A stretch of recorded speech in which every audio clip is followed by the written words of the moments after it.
Hey y'all, I'm Yolanda, And I'm Katrina, and and we we're come coming straight straight from from the the street. streets. Welcome to our podcast. We're happy to have you here. Today, we're going to be talking with RAPP. So, Yolanda. Yes, we have Noel here from RAPP. Hi, Noel. Hey Yolanda, hey Katrina. Hey, Noel, how are you? How are you? Good. Thanks for having us. Very excited to be here. So yeah, I'm Noel.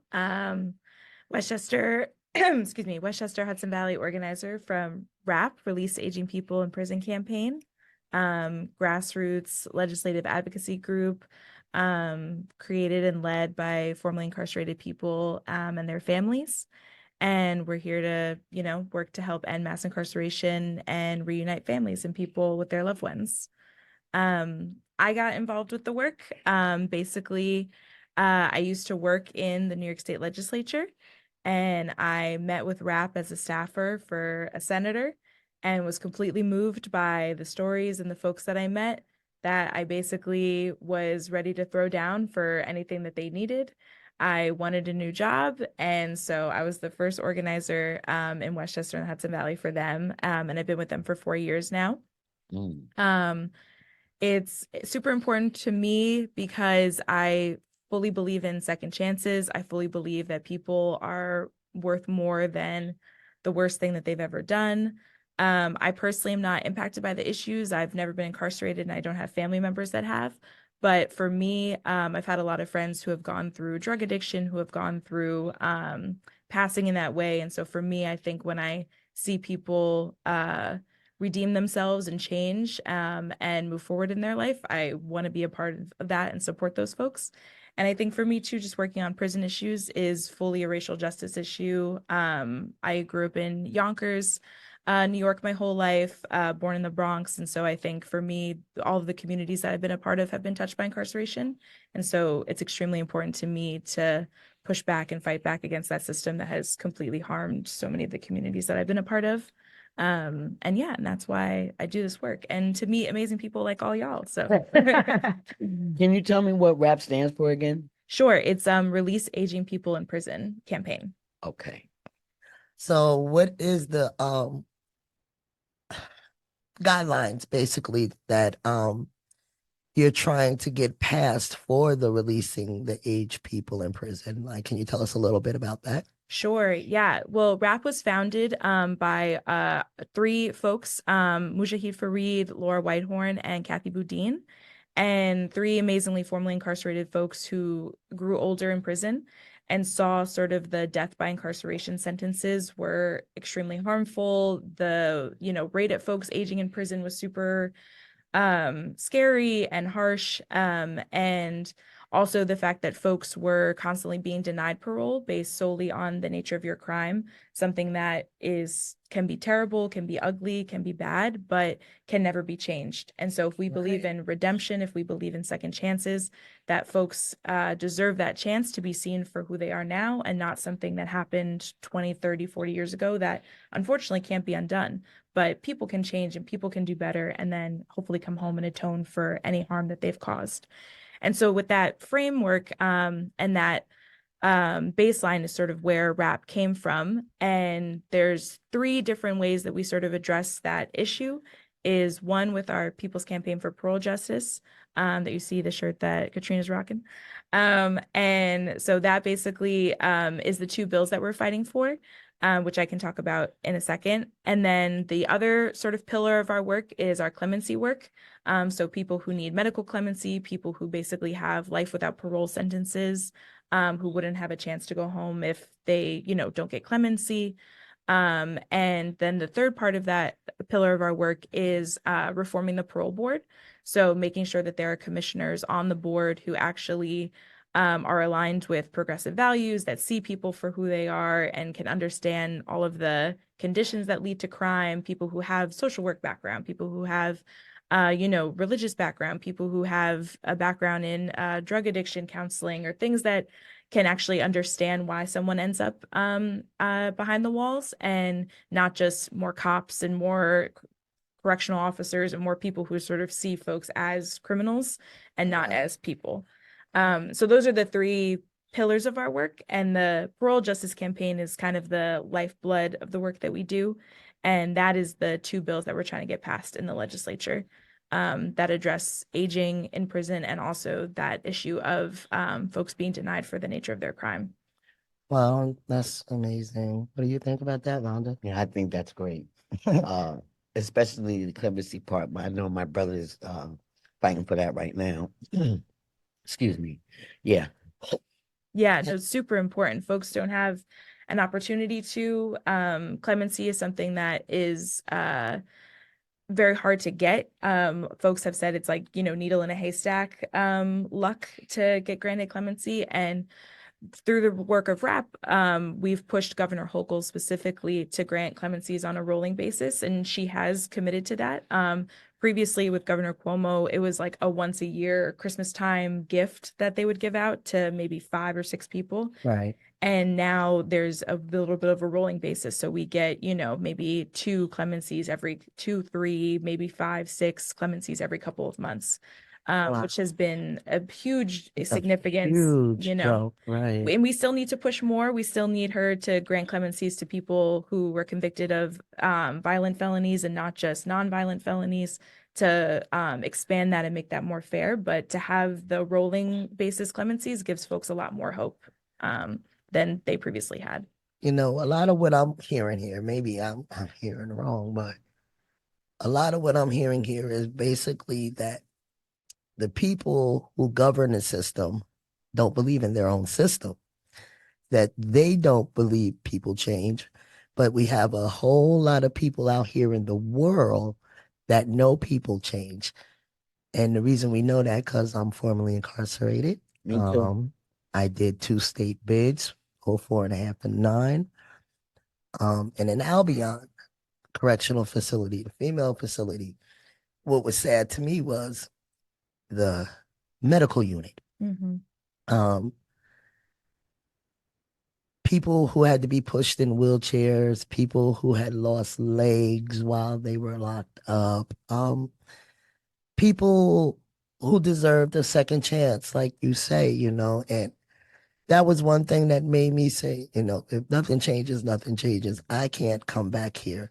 I can't be one of the people in the medical unit not being able to take care of myself, truly depending on the system to take care of me when they're not. They're going to kill me.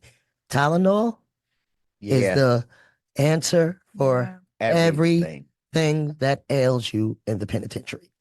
And that's because the only medicine that I know over the counter that you can OD off or can burn your skin or do something to you is Tylenol. So that's what made me answer your call, Noel, when you called, because I am formerly incarcerated and I've seen the injustice with the mental health as well as physical health. So I'm glad again that you came on to tell what RAPP is and what the campaigns are for and what we be fighting for. Because, it's a fight that's not going to stop, especially because policing was designed to catch slaves back in the days. And the basic guideline and concept, excuse me, hasn't changed. Mm-hmm. So, we need everybody to come out and stand up because we're fighting against a big system. It's like the biggest gang there is. Absolutely. And they stand united. So we need to stand united. And it's crazy. But it's amazing what RAPP is doing and what it stands for. And I'm grateful for allowing you to be a part of it. And I know you got some more things else to say, but there's this handsome young man that's sitting in here nice and quiet and waiting patiently. Hi, Alton. How you doing? I'm good. Welcome to the show. We coming straight from the streets. Okay, all right. I'm glad to be here. I met Mr. Alton on one of our campaign rallies. It was his first time, and I'm gonna let him tell you about that. And this gentleman right here is amazing to me. Yolanda, say hello. Hi, Alton. How are you? How you doing? So Alton, I'm gonna give you the floor and let tell us about yourself and what you want the audience to know, my man. Okay, I'm Alton Lee, formerly incarcerated, and I became interested in rap because for decades while incarcerated, this is what we was doing, talking about the bills, trying to get the bills looked at, and when I did get out, I got out, I came out running, you know. And while incarcerated, I obtained a degree. I helped create a program. I was a co-founder of a program called RISA, Recognizing Individual Exceptional Strides Awards, that's still in existence today. And this was created back in 2010. Yes. And that particular award ceremony was to change the perception of how society and our families see us. And I remember when we wrote the proposals and we had to go up against one of the worst superintendents in the state of New York. And for some reason, he singled me out and said, Mr. Lee, why should I let you guys do this? And I told him we want to change the perception of how society see us. Come on now. Because for so long, they seen our names in the newspaper, on police reports, and police blotters.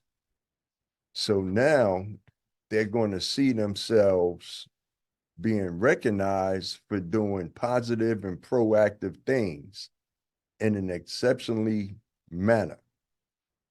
In order to get this award and be a part of this program, you have to be nominated by a staff. And then there's a process that you got to go through. You got to go through an interview, and then you got to sit on the hot seat with guys like me. And I can be kind of brutal when it comes to that. And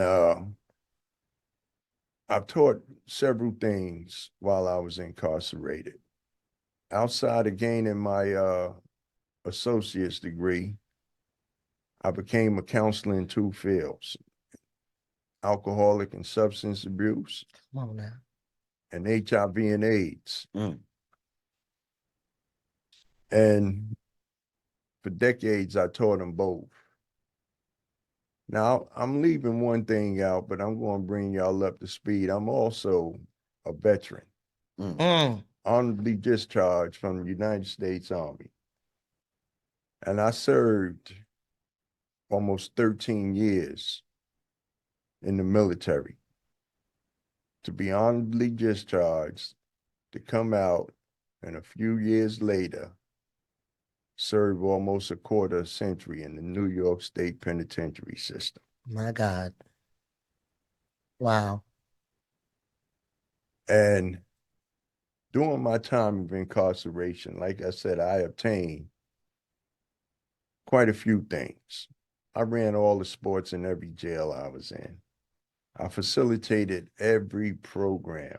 When guys was coming in, they go to orientation. I was one of the guys that they had to talk to. When guys was going home and they needed paperwork, I was one of the guys they had to talk to. I accumulated a nice portfolio. And in 2020, this time, 4 years ago, I was just coming out of a coma. I had a brain hemorrhage. And the first time I went to the parole board, they looked at my portfolio and said it was quite impressive. You've done a lot. You don't have no bad disciplinary. Yes, when I first came in, I had a couple of scrapes, but I'm talking about decades later, none. Right. They denied me for the nature of the crime. Wow. And when they denied me for the nature of the crime, I was like, well, I was sentenced for the nature of the crime. Come on now. I just gave y'all people a quarter century. How can y'all deny me for the nature of the crime? You know, I served my time. And prison is about rehabilitation.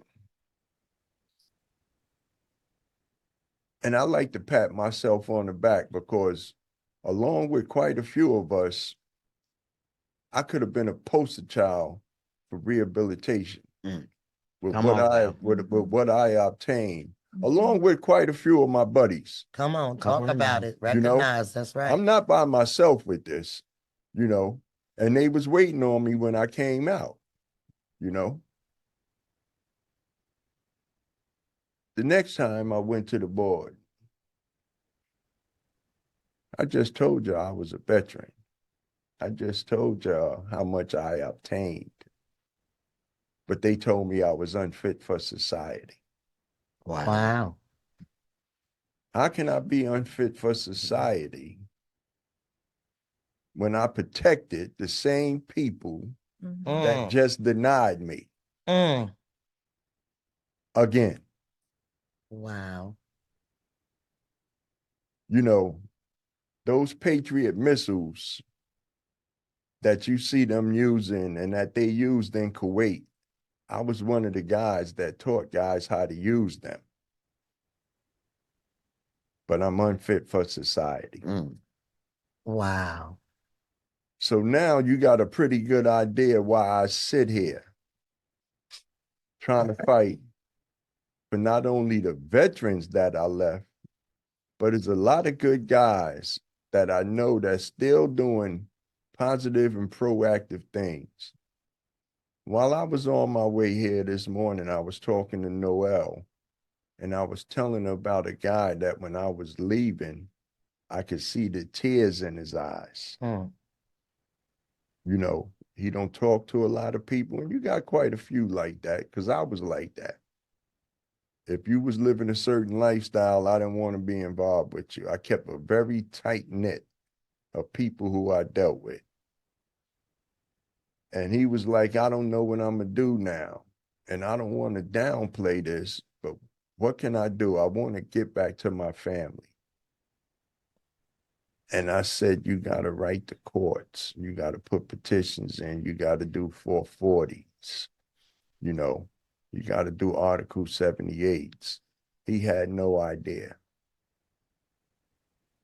So I took him to the law library, at least to get him started. And I try to keep his family abreast of what's going on because while I was incarcerated, I used to hear about this elder parole bill and this fan timely bill. And guys used to tell me every week that the bills was passed. And I said, that can't be because I'm a product of them bills. Come on now, talk. I'm over 55 and I had well over 15 in. That's the elder parole bill. The fan timely bill, I did everything that they could ask in prison and some, only for them to tell me the nature of your crime or you unfit for society. The last time I went to the parole board, when they had me sitting in the room and the TV came on and I seen one lady came in, my heart sank. My head dropped. And I'm the type of guy that I'm going to always hold my head up because I'm not going to let you see if you can defeat me. Come on now. You know, that I'm defeated. But I was down. And when I seen her, I was like, oh boy, here we go again. The lady looked at me and said, Mr. Lee, what's wrong? Look like you having a bad day. I actually wanted to tell her I see you again. I never get no good news from you. Wow.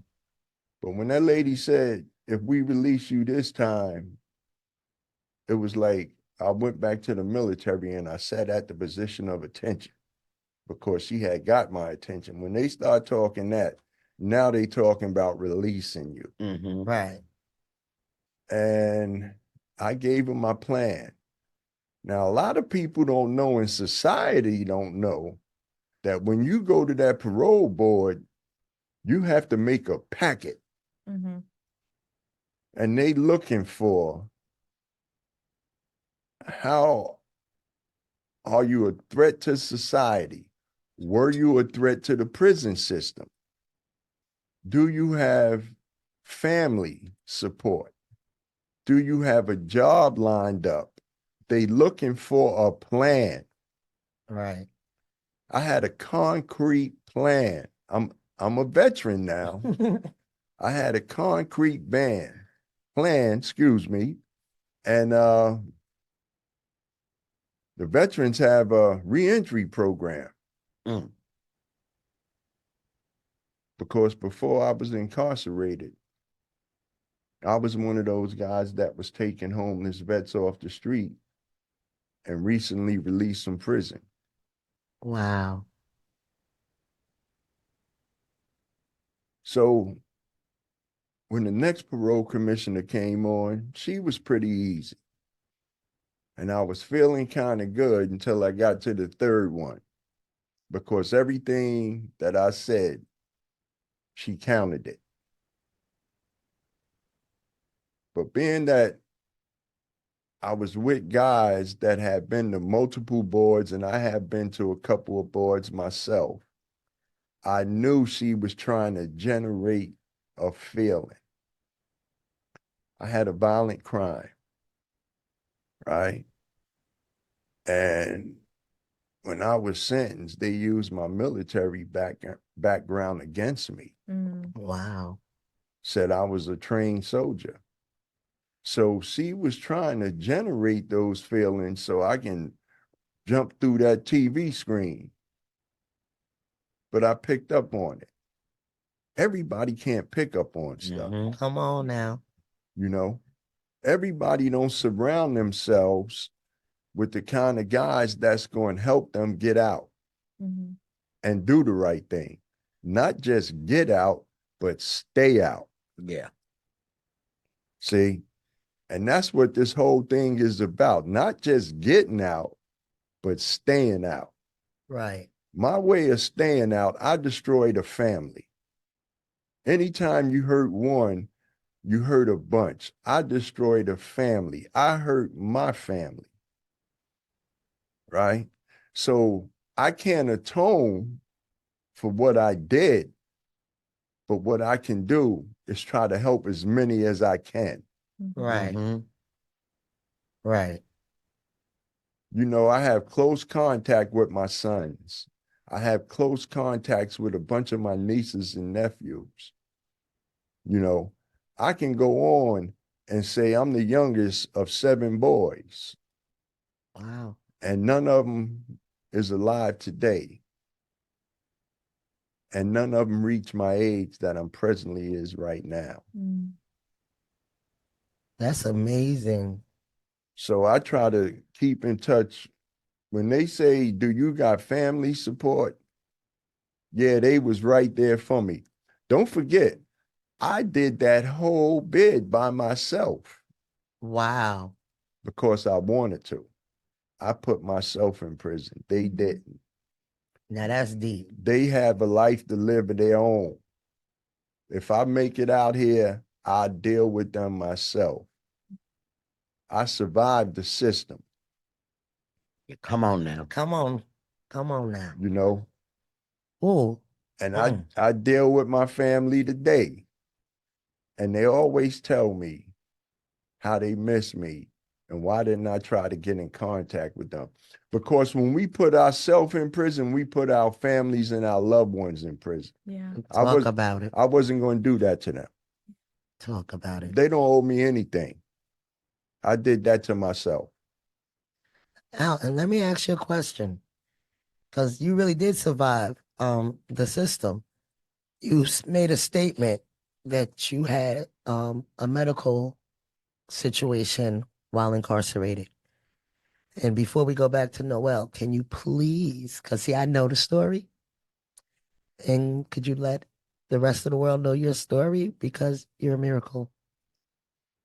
Yeah, in February of 2020, at the onset of COVID, I had what you call a subarachnoid brain hemorrhage. And I was wide awake when it happened. I was talking to a guy and I felt a pinch in my head. And I told him to go get the officers because something just burst in my head. Oh my God. He laughed Mm, mm, mm, mm. because he thought I was joking. But when I laid on his bed, he knew I wouldn't do that. So he knew I wasn't joking. That was in February of 2020. I remember them carrying me down the stairs. I remember getting in the ambulance and going to St. Luke's Hospital in Utica. I remember them putting an IV in my hand.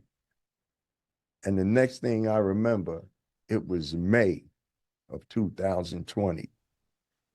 And I was being led to the shower by two nurses in a wheelchair. Mm, mm, mm. I looked at myself in the mirror. I had a head full of hair, a full beard, and looked like I weighed about 110 pounds. I'm 6'4". Wow. So you know how that looked. Right. And I felt my head and I felt the dent in my head. I have a dent in my head right now today.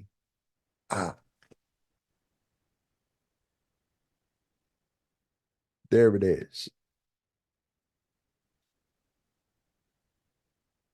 And after I had that brain hemorrhage, I also had a bout with cancer while I was in there too. Beat that, Come on Come on now. now.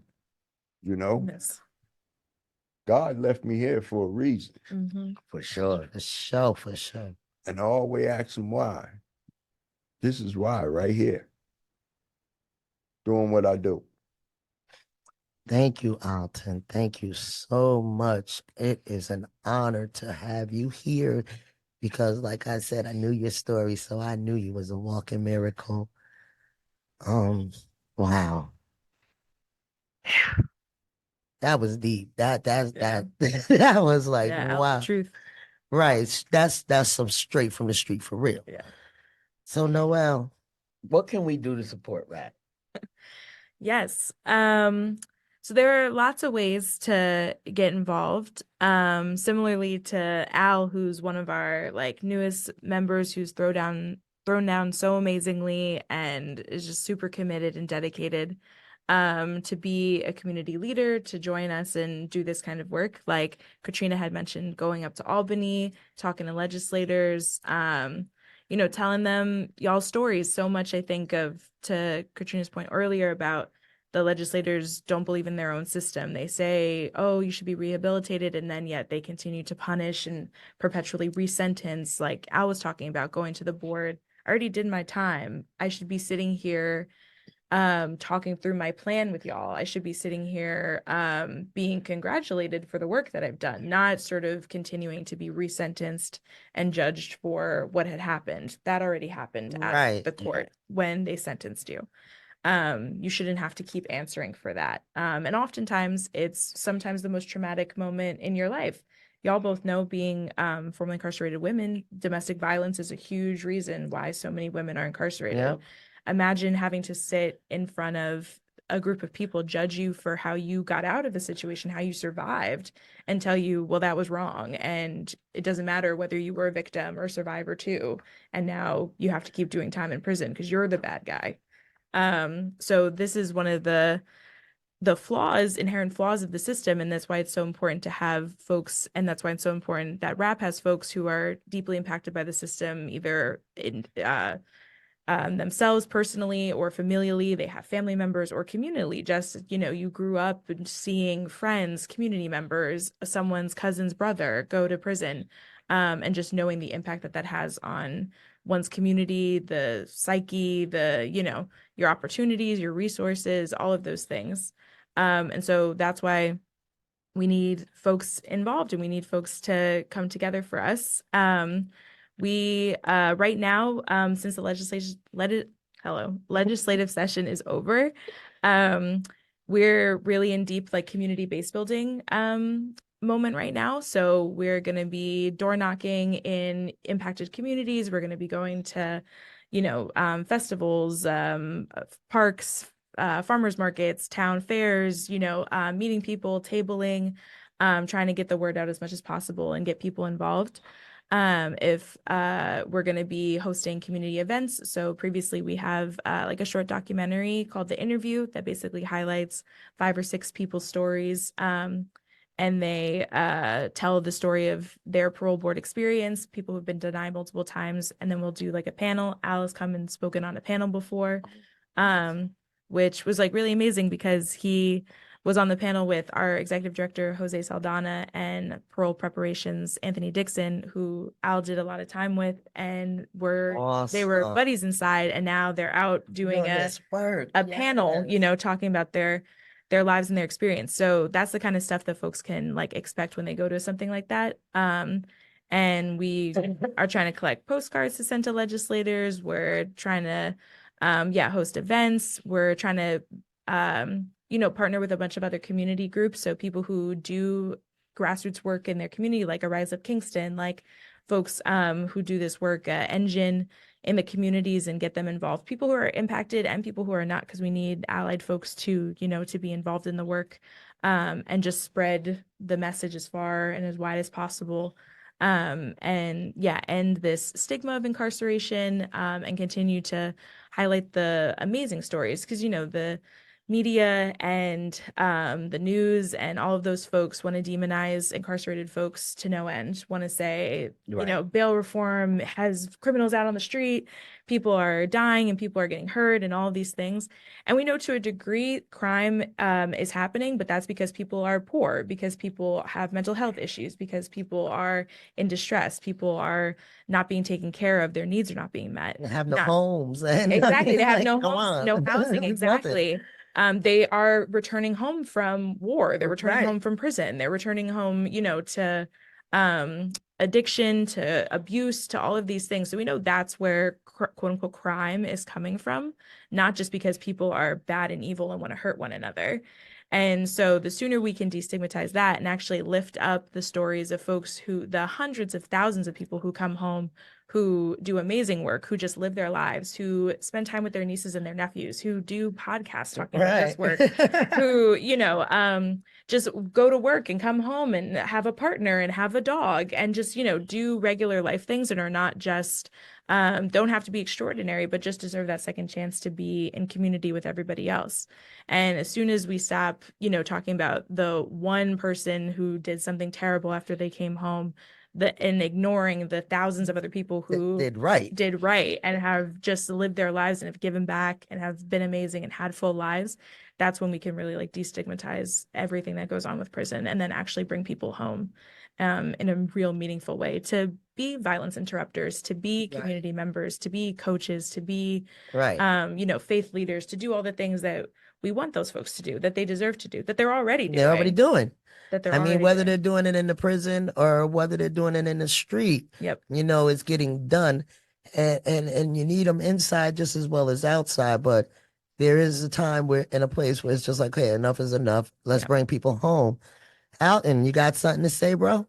Yeah, because I was just sitting here listening to you guys and Noel, and had an epiphany. They always talk about what's going on out here in society and the crime rate. And you have guys like myself and the other bunch of guys that I converse with, my comrades, with out here trying to turn society around, and you have thousands that's still inside waiting to come outside and join us. Exactly. Right. Exactly. The second thing is the governor and her cabinet up there always talking about the budget. Come on now. But do they know it costs $240,000 per year just to incarcerate one individual? Yep. Come on, let's put the numbers out there. We're not talking about the medical costs come on. of the elderly. Don't forget, when I came out of that coma, I was in a wheelchair. Mm-hmm. And I was in one of the prisons that is like 70% wheelchairs. Oh, wow. Yes. Has no steps in it, because for the last 3 years of my incarceration, I didn't walk up not one step because I couldn't. Wow. When they released me, I had to get acclimated again on walking up a step, you know. But they talk about that 200 in the budget, the budget, the 240,000 just to keep us in there per year. You got what, 30,000 left in there Yep. now? Wow. Times 240,000. That's a lot of money that they could do something else And with. then you put the interest on that with the guys that have medical needs that can come out here and get their medical taken. I left a lot of veterans in there that have medical needs that can come out and go to one of these VA hospitals in the state of New York, because that's what I do, Right. you know? Yeah, it's literally like over $500 million that would be saved that could go towards literally anything else. Yeah. Literally anything else to help actually restore communities. I mean, I think anybody who, it sounds so simple, but most of us know, everybody here knows, that the safest communities, the most thriving communities aren't over policed, have the best schools, have the best resources, have good medical care, have parks, have greenery. They don't have endless police coming around. They don't have food deserts where people can only go to the corner store to get groceries. They don't have all these things. And this is where that money could actually go to restore those communities and to bring people home. Because when you take fathers, mothers, daughters, sons, when you take those folks out of the home, this is how communities are broken up. And so return those folks, let them be with their families, give money to them, and then we can actually see a reduce in crime as opposed to just arresting more people and having more police around. Well, before we end our segment, I just want to put this out there and see the reaction to this, because this is kind of amazing to me. I'm an ex-convict. When I came home as a felon, it was hard to get a job. Yeah, I mean, really, really hard to get a job. I had to literally go where my mother was a manager and apply for a job. So I know it was hard as a felon with you as well, Yolanda, getting a job. Alton, I know. But here we got Mr. Trump, our president-elect. Talk about it. That 34 felonies. 34 beautiful felonies. But he could still be president. Here we are, American citizens who get a felony and can't get a job, but he can run the whole United States of America.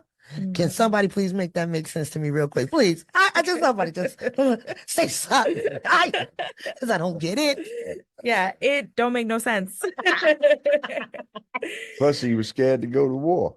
Yes. Say that part, Al. Yes. I'm like, I can't.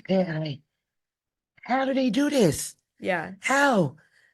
You give it this big thing for citizens to come home because they made a choice that might not have been the right choice, or it might have been the best choice for them at that moment. We'll never know why people do what they do. Right. But you won't give them a second chance because they got a felony.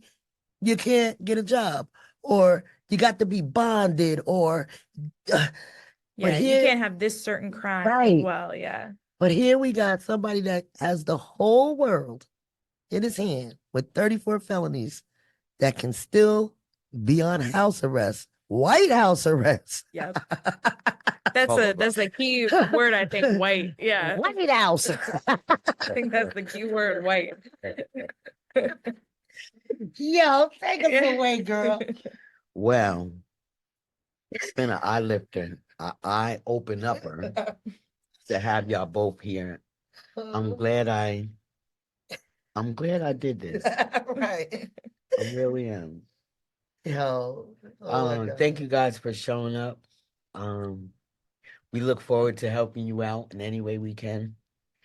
For sure. Should I plug our website at least?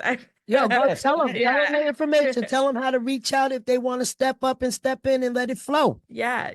The website y'all can go to is RAPP Campaign, RAPP campaign.com. That's where all our info is. Like if you want to sign up, you can reach me on there. You can sign up there. You can also go to pearljusticenewyork.com. That's where you can sign up for you can sign up to be a community partner. You can do a phone to action tool and call your legislators, send emails, all that kind of stuff.